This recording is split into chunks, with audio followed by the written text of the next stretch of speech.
Hey guys, what's going on? It's me, Dead Gremlin, I'm back. We're making more videos. I've got a fun one for you today. I've got quite a collection of comics and all kind of nerdy who's-y what's-its, if you want to look over there. I got some comics and who's-y what's-its, all unsolved, but I'll solve them one day, I swear. And, but I wanted to show off something that I really like collecting, which are zine comics, like the little ones that you get at Comic-Cons and little art shows and stuff. And I want to show those off right now. Come here, let's go into my bag of goodies that I've got. So I've got I should have pulled them out first, but it's more fun, like it's a mystery.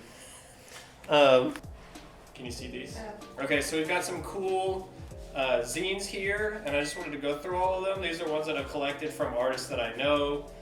Just ones I got offline. They're just super cool and they're super niche and they're super small press, so they're hard to find. And that's kind of the stuff that I'm really into, are like the little, it feels like a little treat. It feels like you can't find this anywhere. Yeah, let's just take a look, I guess. We're at my desk now, so come on over and let's look at these cool zines. So here we've got Meccano Turbo. This one is super special to me just because the artist, Ralph Niese, huge fan of him, all of his work. Go look him up on Pinterest or his website. He actually passed away very recently, super suddenly, and it sucks, but you can't find a lot of his art for sale anymore. So I'm super glad that I was able to get this before that happened, and I treasure it very much. I actually got like 3 copies. I don't know why. I think it was a mistake, but I'm so glad I have those. But it's really cool. It's like this luchador pulp hero. This lady comes in and she needs his help. But the art's super fun. The colors are great. I love things that look old and vintage. And his design is super fun. I think he made this with Alexis Zaret, who's also a super cool artist. Go check out his work. Look at that dude. No, I love that. Look at him. He's so gooey, you know? I'm a sucker for gooey men. Look at all that goo. Damn. The energy, the fun, this just feels like Ralph Niese was like, I just want to make this. Like, I want to make something for fun. I don't really care who buys it. It's just something that I feel like making, and those are the comics that I like the most. There's like a little ad for other adventures. I love stuff like that where it's kind of like, I don't think they ever made this, giving you the illusion that there's a ton of content out there with this character, and I love stuff like that. But I had not made 16 other comics. I just wanted you to feel like there were other ones to go collect, and I love that kind of dumb stuff. Look, get a shot of our cat. Look. We caught you. One of these days we're gonna pan over and she'll have a turtle in her mouth. And she'll be like, what? All right, I'm coming.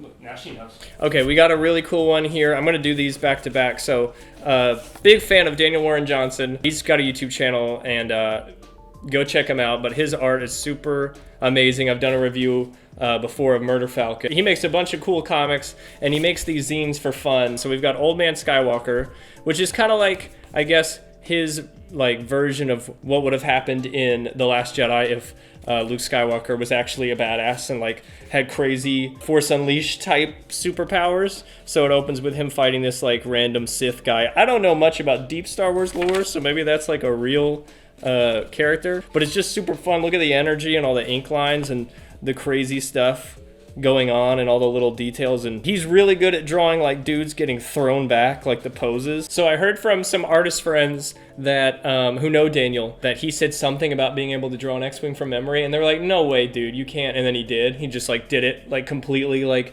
to the exact like paneling on the thing, like exactly the way an X-Wing looks. He has some knowledge about Star Wars stuff, so and there's no dialogue in the whole thing. It's just Luke wrecking some people, and look at that Star Destroyer. That's so cool. That's so sick.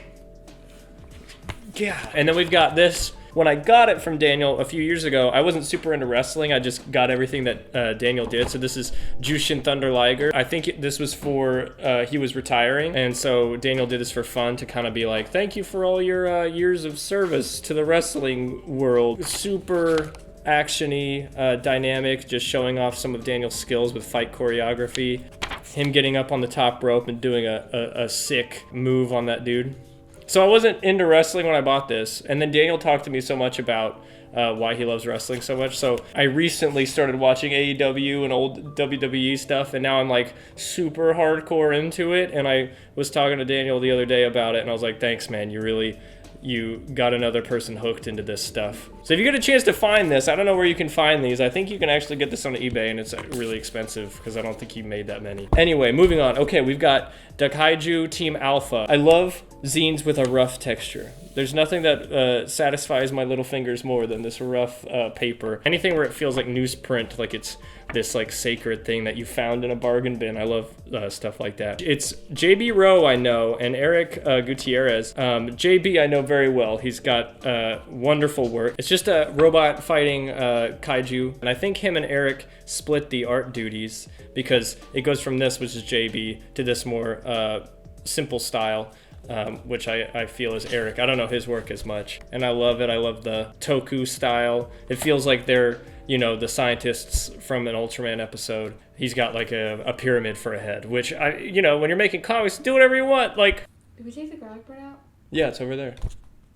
Are you sure? Yeah, it's waiting for us. We have some garlic bread. We're so excited to eat it. And then I like how they do the off the line printing where it's a little bit wrong. It's supposed to look like a mistake, to look like old comics, and I love that kind of thing. But yeah, that's super fun. If you can find that, I don't know where they're selling it. And then we've got a couple by Tyrell Cannon. He does Beef Bros, and he does his own book, Gris, which he kickstarts. But we've got Weed Priests, which is just like a super cool, look at all the lines are green. I love that. I like little zines where they've like done one color shading, where it's like they've picked pink as the only color that they're gonna shade with. So it's this super kind of Mobius inspired desert sci-fi fantasy thing with a ton of detail, all the little bits in the background. And I love that, like, almost looks like Rizzo printing, and it might be, but I am not sure. I'm sure Tyrell's selling this on his website, maybe. I don't know, so go check that out. But this is the one that I discovered Tyrell was through this zine that I had heard about. So I'm a huge Doom fan. I've played all the Dooms. It's just like a scene from Doom that Tyrell drew, and it's super rad. And I heard that the guys who make the Doom games saw it, I think, and they were talking about how great it was. But it's got this first-person sequence, and then the little Doom guy head at the bottom. Look at that! Isn't that so sick?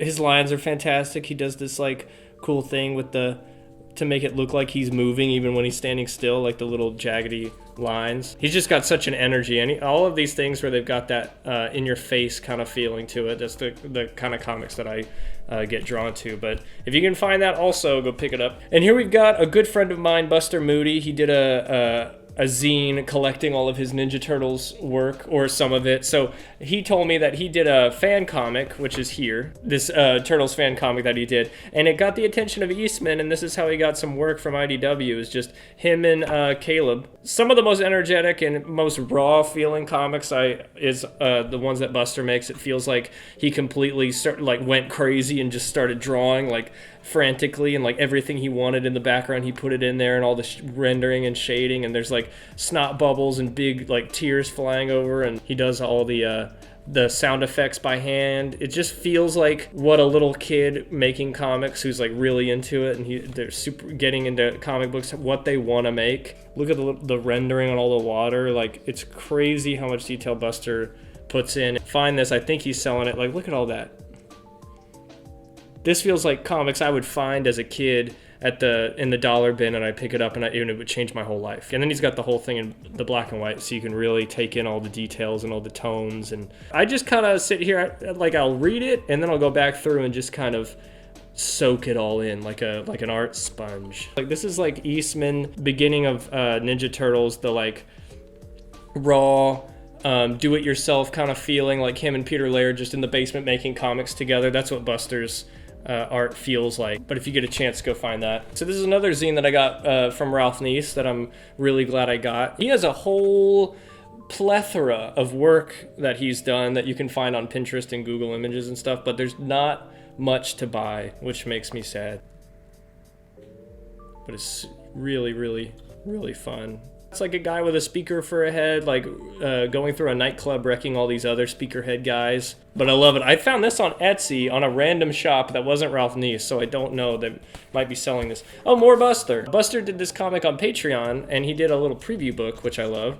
And it was Laser Storm, which I've told him this too is a very big inspiration for Blood Force Trauma. I read this, and I was just like, oh, this is what comics can be. It's about this task force that takes down giants with their laser-based weapons. He's got like this laser, I don't know, like bow staff that splits into a laser beam that they can cut off their limbs with. Kind of super goofy, like Saturday morning cartoon stuff you would have watched on Fox Kids in the 90s. And then we've got this, I guess it would be a zine. It's really actually pretty thick, but I got this at Heroes Con a few years ago. This is Young Shadow by Ben Sears. He's got a bunch of zines like this printed on like fun paper. But it's this little ninja kid who wants to like fight crime, and his mom is like telling him to come, you know, home for dinner, and he's like, no mom, I've gotta protect the streets. But the colors are great. Again, I love the one color to be the shading throughout the whole book. It gives it this like super fun, like hand printed feeling to it. This might be Rizzo printed also, but it's really fun, and it's actually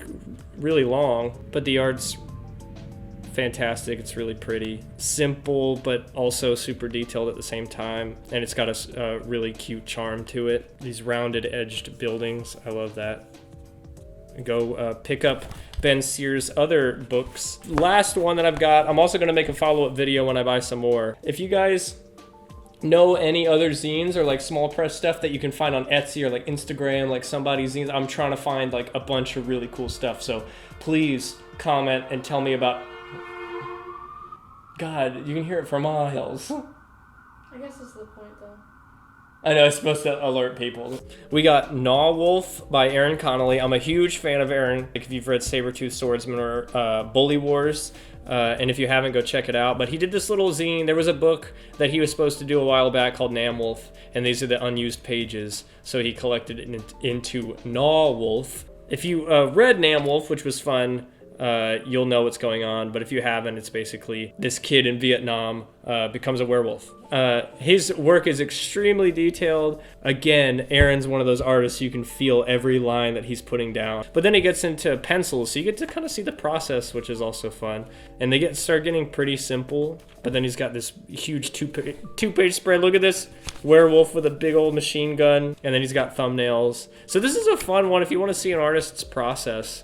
See if you can find this. This is pretty simple, these thumbs, and that's kind of how I do it, because if you're drawing it for yourself, you know what it is. But some artists, they go crazy in thumbnails, and then some character designs. And this goopy guy with eyeballs, that's fun. I didn't see him in there. But yeah, anyway, that's all the zines that I've got. Again, please let me know if you know of any other really cool ones. But this video was really fun to do. I've actually got a Kickstarter for my comic book, Blood Force Trauma, going on right now. Go check it out. It's at bft5comic.com. If you want to get the other issues of that book, go on my Etsy shop, Dead Gremlin Comics, and you can buy those issues. I've got t-shirts, stickers, all that kind of fun stuff. And then if you want to support me further, I've got a Patreon, and you can go on there, and then you get to suggest what videos I do and help out with polls. I'm going to be a lot more interactive with my patrons. So if you like comics, if you like art, if you like to have a rad time, I'm here for you, and we're gonna have a rad time together, and it's gonna be cool. That's my bottom line guarantee. I'll see you guys later. Have a good one. Anyway, all right, get out. Get out of here. Bye.